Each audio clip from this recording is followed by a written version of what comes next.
할렐루야. 평안하셨죠?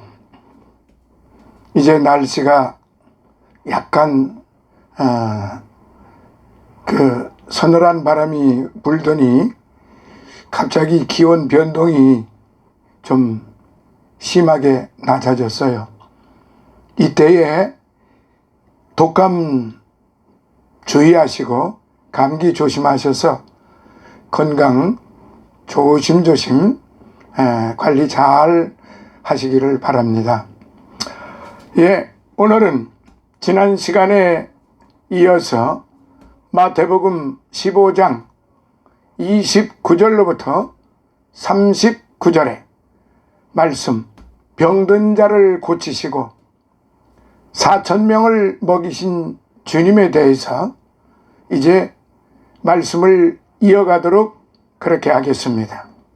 우리 임마누엘 성경연구원 성경사경에는 계속적으로 이어지고 있으며 지금 유튜브를 통해서 페이스북을 통해서 계속 프로그램이 나가고 있습니다.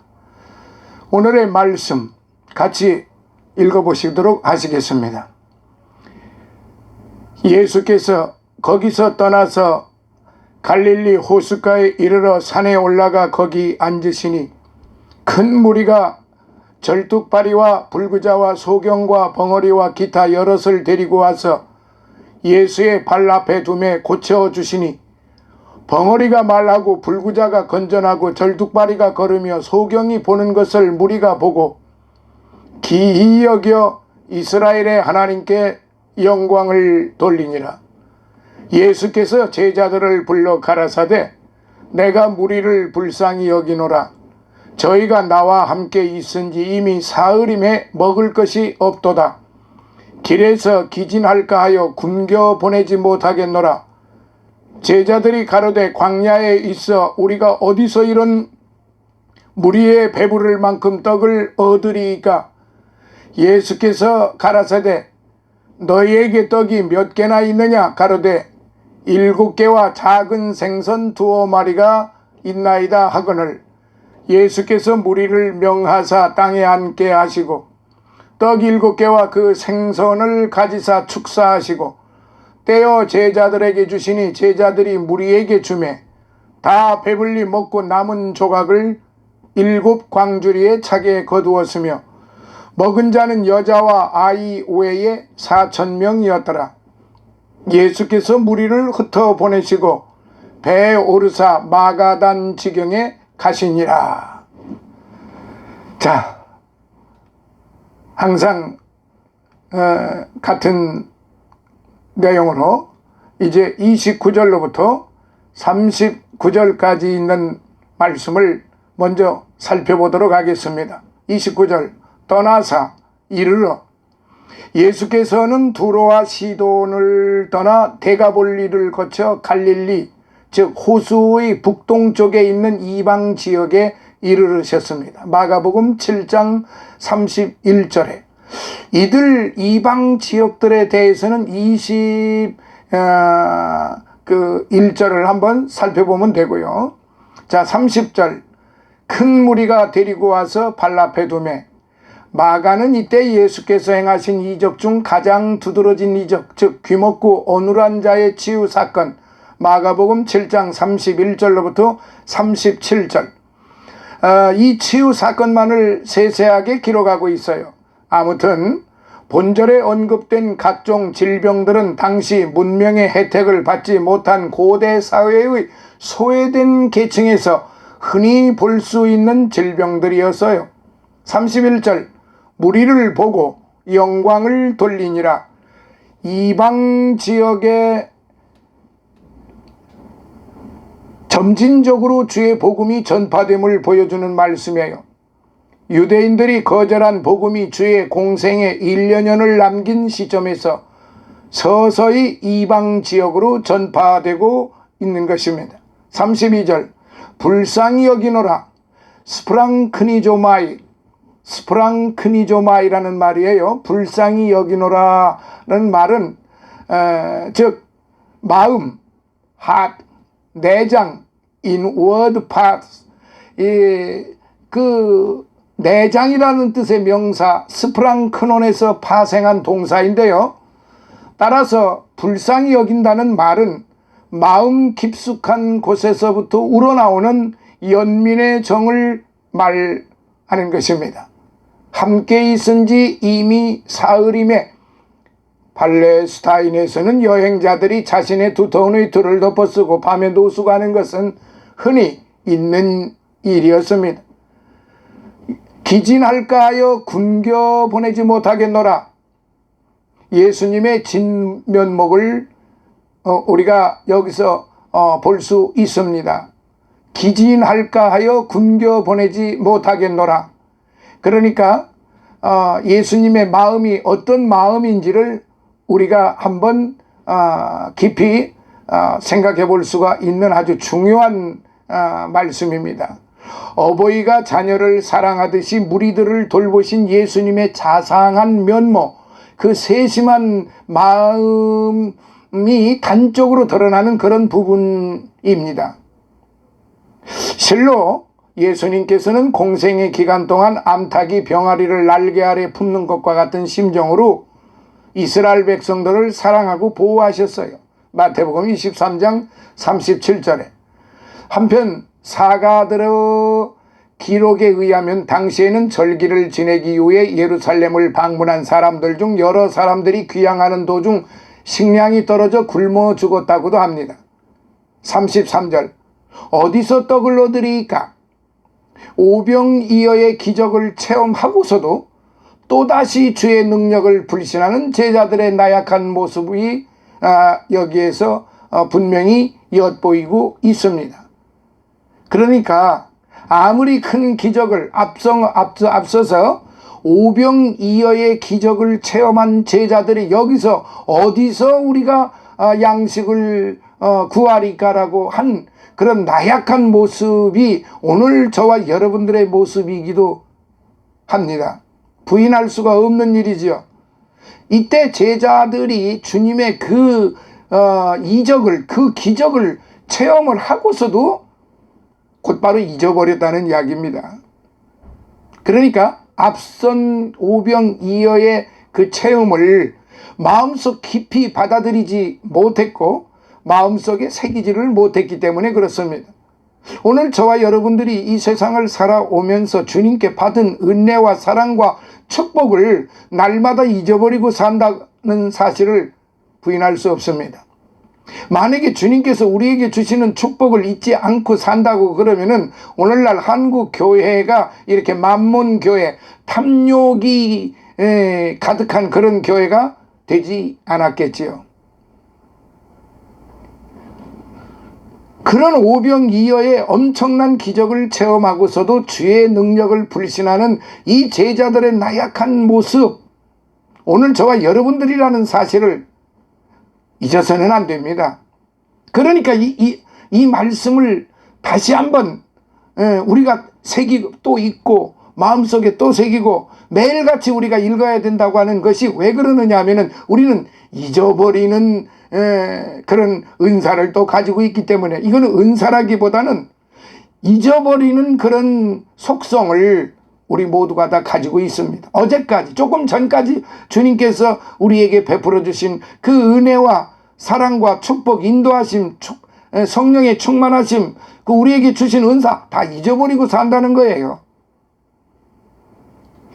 얼마나 바보 같은 그런 삶입니까? 우리가 그런 사람들이지요. 그러면서도 큰 소리 떵떵 치는 것을 보면은 우리 주님께서 위에서 보시고 우리들의 그런 그 오만한 생각, 교만한 생각, 자위적인 생각, 안드로포스적 삶, 안드로포스라고 하는 건 제가 여러 번 말씀드립니다만은 자의적 생각, 자기 중심주의대로 생각하면서 그게 하나님의 뜻이라고 오만방자하게 그게 하나님의 뜻이요라고 말하는 것이지요. 안드로포스적 사고는 결코 하나님의 뜻이 아닙니다. 그건 자기의 생각일 뿐이에요. 자기의 생각이 믿음이라고 그러고 자기의 생각이 하나님의 은혜라고 그러고 오늘 저와 여러분들이 그렇게 살아왔어요. 오늘 이 말씀을 이 부분에 어디서 떡을 얻으리까? 오늘 저와 여러분도 똑같습니다. 어디서 떡을 얻으리까? 조금 전에 엄청난 그런 주님의 기적을 맛보았으면서도 금방 잊어버린 34절로부터 38절 7개와 작은 생선 2마리 7병2여의 기적이 언급되는데 혹자는 사건의 발생 장소가 갈릴리 동쪽 들판 사건의 정황이 비슷하다는 사실을 들어 7병2여의 기적이 5병2여의 기적과 동일한 사건이라 주장하기도 합니다. 그러나 이 두 사건은 다음과 같은 명백한 차이점 때문에 각기 다른 사건으로 보는 편이 옳습니다. 칼빈이 주장을 했는데요. 이 7병2여의 기적과 5병2여의 기적의 차이점은 다음과 같습니다. 먼저 7병2여 대상이 누구냐? 이방인입니다. 5병2여는 대상이 누구냐? 유대인입니다. 그러면 7병2여의 떡의 수는 7개입니다. 5병2여의 떡의 수는 5개입니다. 먹은 사람은 성인 남자만 4,000명입니다. 5병2여는 성인 남자만 5,000명입니다. 그리고 여부는 떡 7광주리입니다. 5병2여는 떡 12광주리입니다. 이걸 어떻게 같다고 볼 수 있겠습니까? 자, 이 부분에 대해서 본문은 예수님께서 인류의 모든 고통과 고민을 해결해 주실 유일한 의원이심과 29절 31절 온 인류의 생명의 근원이요 후원자 되심을 32절 39절 보여주고 계십니다. 특별히 여기 제시된 이적들이 이방인 거주 지역인 데가볼리 지방에서 실행됨으로써 앞서 가나안 여인의 딸 치유에서 제시되었던 이방인 선교와 구원에 대한 예수님의 의지를 좀 더 명확하게 제시해주고 있는 그런 말씀인 것입니다.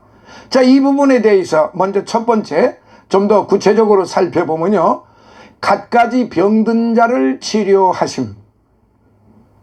큰 무리가 갖가지 병든 자를 데려와 예수님의 발 앞에 두자 예수님께서는 그들을 고쳐주셨어요. 여기에서 우리는 형편이 어떠하든지 평안과 쉼을 얻을 수 있는 유일한 길이 있음을 발견하게 됩니다. 그것은 곧 우리가 처한 형편과 사정을 주의 발 앞에 두어서 그에게 모두 아뢰고 주께 온전히 맡기는 것입니다. 마태복음 11장 28절 한번 보세요. 주님께로부터 영적인 치료를 받으려고 하는 사람은 반드시 그분의 뜻에 따라 살며 그 뜻에 복종해야만 하는 것입니다. 또한 우리는 여기서 인간의 죄악이 어떤 결과를 만들어냈는지를 알 수 있습니다. 실로 본문에는 그 원인과 치료 방법조차 알 수 없는 많은 질병들이 기록이 되어 있는데요. 이 모든 질병의 근본적인 원인은 바로 인간의 죄 때문이라는 것이죠. 아담의 범죄에 이래 인간은 죄로 말미암아 수많은 질병에 복종할 수밖에 없습니다. 그러나 이제 이 모든 질병들은 그리스도 치유 명령 앞에 복종할 수밖에 없게 된 것이죠. 실로 예수님께서 행하시는 영적인 치료들은 놀라운 것이 아닐 수 없어요. 주께서는 눈이 먼 영혼들을 믿음으로 보게 하시고 벙어리 된 자들을 기도함으로 말하게 하시고 그리고 불구자들과 절뚝발이들을 거룩한 주의 말씀에 순종함으로써 걷게 하셨습니다. 자, 두 번째 4,000명을 먹이셨습니다. 예수님께서는 굶주린 무리들을 위하여 음식을 풍족하게 마련해 주심으로써 또 한 번 무리들에게 메시아로서의 예수님의 초월한 능력을 보여주셨습니다. 여기서 한 가지 우리가 짚고 넘어가야 될 것은 앞전 5병이어도 여자를 제외한 어린이를 제외한 그러니까 장정들을 계산해서 남자가 5,000명이었다 이 말이에요. 그런데 5,000명을 먹이고도 떡 5개와 물고기 2마리를 가지고 5,000명을 먹이고도 12광주리가 남았다는 사실이에요. 이건 무엇을 의미하느냐면 풍성하게 주신다는 거예요. 먹고 넘치도록 주시는 은혜가 넘치고 넘친다는 거예요. 성령의 은혜 충만함이 넘치고 넘친다는 거예요. 여러분, 하나님의 말씀을 그냥 그 다른 무슨 일반 책 읽듯이 그대로 그냥 읽어서는 안 됩니다. 한 말씀 한 말씀 속에 그 의미가 엄청나게 담겨 있는 것이죠. 그래서 제가 타이틀을 구속사적으로 본 마태복음, 이렇게 타이틀을 정한 거예요. 이 물론 전 성경이 다 그렇습니다만은 특별히 이 마태복음에서는 구속사적으로 볼 때 처음부터 끝까지 한 말씀도 헛된 말씀이 없어요. 물론 뭐 헛되다라고 하는 말은 제가 좀 어폐가 있겠습니다만은 그만큼 1.1핵도 헛되게 그냥 일반 책의 그 나열처럼 그렇게 기록이 되어 있지 않다는 말씀이지요. 그렇게 풍성하게 주시는 주님이신데 여기에 5병2어의 기적 후에 다시 7병2어의 기적을 지금 베풀어 주셨는데 여기에서도 역시 몇 명이 먹었느냐 하면은 5,000명이 아니라 7,000명을 먹고 7광주리가 남았어요. 그러면 앞전보다 2,000명이 더 먹었죠? 얼마나 풍성합니까? 7,000명을 먹였다는 거예요. 그러니까 앞전에 5,000명 보다도 거기 따라 있는 사람들 더 먹었어요. 그러니까 이건 숫자적으로 볼 때 숫자적으로 계산보다는 무한대, 주님의 기적은 무한대 역사를 지니고 있다는 거죠. 그러니까 앞 기적이나 지금 후반부의 7병2어의 기적도 똑같은 양상으로 놓고 볼 때 우리 주님의 구속의 은총이 이렇게 풍성하다는 거예요. 이렇게 넘치고 주님의 사랑, 주님의 구원의 은총이 넘치고 넘친다는 거예요. 이는 예수님께서 사람들의 필요를 넉넉히 채우시고 또 차고 넘치도록 풍족하게 먹이신다는 것을 확실하게 보여주는 말씀이에요. 더욱이 예수 그리스도께서는 다 배불리 먹고 남을 충분한 떡을 주셨어요. 이와 같이 주님께서는 구하는 것보다 더 많은 은혜를 주시고 또한 더 많은 은혜를 구하는 자들에게는 더욱 풍족한 은혜를 부어 주신다는 그런 말씀이지요. 자, 끝으로 세 번째, 각자 삶의 터전으로 돌려보내셨습니다. 각자 삶의 터전으로 돌려보내십니다. 예수님께서는 무리를 먹이신 후에 그들을 다시 흩어보내셨어요. 이는 그들이 예수님을 단지 자신들의 요구를 위해서 기적 행하는 자로 여기는 것을 방지하기 위한 조처였습니다. 예수님께서는 물론 2번씩이나 굶주린 그들의 배를 채워주시려고 기적을 행하셨어요. 그러나 그것으로 해서 그들이 계속해서 일용할 양식을 예수님의 기적을 통해서 얻으려고 해서는 안 되기 때문에 그렇습니다. 오히려 주님의 기적을 체험한 그들에게는 이제부터 주님을 자신들의 삶의 진정한 주인으로 모시고 살아가겠다는 결단이 필요한 것이었습니다. 따라서 이제 그들은 육신의 배부르기를 구하지 말고 가정으로 돌아가 각자의 삶의 터전에서 생명의 주인이신 예수 그리스도의 가르침을 추구하며 살아가야만 하는 것입니다. 그리고 무엇보다도 우리는 세상과 물질의 노예가 되지 말고 주의 풍요로우심을 바라보며 주께서 허락해 주시는 은혜를 의지하며 살아가야 할 것입니다. 왜냐하면 이 세상에 속한 모든 것들은 우리를 영원히 만족시킬 수 없을 뿐 아니라 그 모든 것들은 지나가 버리는 헛된 것들이기 때문입니다. 안개와 같이 사라지기 때문에 그렇습니다. 아침 이슬과 같이 사라지기 때문에 그렇습니다. 사랑하시는 여러분, 오늘 이 기적의 이 은총을 깊이 말씀을 자세히 읽어보세요. 그러면 더 많은 은혜를 받으실 것입니다. 제가 말씀드리지 못한 그 이상의 것을 여러분들은 얻으실 수가 있습니다. 주의 성령이 이 말씀을 보는 자들과 함께 하시기 때문에 그렇습니다. 또한 이 말씀을 보고 믿는 자들에게 하나님이 얼마나 기뻐하시겠습니까? 그래서 믿는 자들에게는 엄청난 축복이 주어진다는 사실을 결단코 잊어서는 안 됩니다. 오늘 이 성경 사경에 이 임마누엘 성경연구원 안에는 2,300명 가량의 많은 회원들이 계십니다. 그러나 그 2,300명이 다 똑같이 지금 이 시간에 성경 공부하고 계시는 건 아닙니다. 무시로 언제 어느 때고 간에 여러분들이 보실 수 있도록 유튜브에 계속 저장이 되어 있고 페이스북에도 저장이 되어 있습니다. 페이스북에 제 이름을 치시고 강주봉 이름을 치시면은 이제 그 수락 요청을 하시면은 누구든지 다 수락을 해드립니다. 그러나 제가 수락하시는 분들은 약간의 관리 차원에서 페이스북을 관리하는 차원에서 제가 좀 엄밀하게 선정을 하고 있다는 것을 말씀을 드립니다.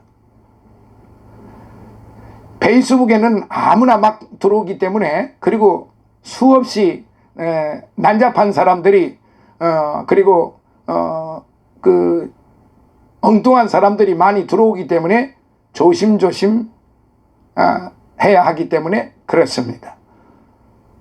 그러나 제가 웬만하면은 정말로 진실로 믿음의 생활을 하시는 분이나 정말로 믿고 싶어 하는 분들이 들어오셔서 수락을 요청하시면은 저는 거절하지를 않습니다. 하나님의 말씀은 결단코 여러분들에게 손해나지를 않습니다. 말씀을 믿고 들어오면은 여러분들은 어마어마한 축복을 받게 됩니다. 할렐루야. 오늘은 여기서 마무리하겠습니다. 다음 시간에는 15장 전체를 문단 구성을 통해서 15장 전체를 묶어서 말씀을 드리는 시간을 갖도록 하겠습니다. 이 편은 15-3편입니다. 다음 시간은 15-4편, 5편으로 이어지면서 이 15장을 마무리하도록 그렇게 하겠습니다. 할렐루야, 감사합니다.